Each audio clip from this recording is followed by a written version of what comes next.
ቆይ ወላሂ አላህ መርጧችሁ ይህ ቪዲዮ ደርሷችኋል። በድብቅም ሆነ በግልጽም የሰራችሁትን ወንጀል የምታስምሩበት አንድ ምርጥ ዱዓ ነግራችኋለሁ። ይህ ቪዲዮ ለምታውቋቸው ሙስሊሞች በአጠቃላይ እንዲደርስ በደንብ ሼር፣ ኮፒ ሊንክ፣ ሪፖስት አድርጉት። እንዲሁም ቪዲዮን ሴቭ አድርጉት። ኮመንት ላይ አሚን እያላችሁ እስከ መጨረሻው ድረስ ዱዓውንም አብራችሁኝ ያላችሁ። ዱዓውም ይህንን ይመስላል። اللهم اغفر ذنبي كله دقه وجله وعلانيته وسره ጌታዬ ሆይ በድብቅም በግልጽም ልቅም ሆነ ትንሽም የሰራሁትን ወንጀል በሙሉ ማረኝ ማለት ነው።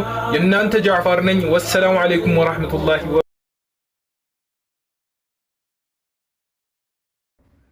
የኛ ኡስታዞች ይለያሉ ስንል በምክንያት ነው።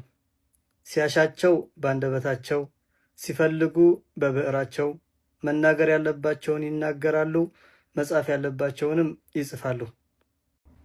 ኡስታዝ ያሲን ኑሩ ተወዳጁ አንደበተ ርቱዕ ትናንትና በነበረው ኹጥባ ላይ ሀገር ሙታለች ዳስ ጣል እያለ ለሚያንቋርር አዝማሪ፣ መቅበሪያ ቦታ አይሰጣችሁም ብሎ በቁም ለሞቱ ጀናዛዎች፣ እኛ ቅዱሳን ነን እያሉ ለሚጮሁ እርኩሳኖች በሚገባው መልስ ሰጥቷቸዋል።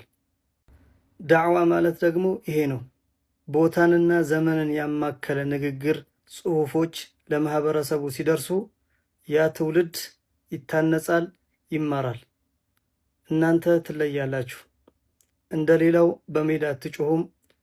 የእናንተ ተከታዮች ስለሆን ደግሞ እድለኞች ነን። ይኸው ነው ገበያው።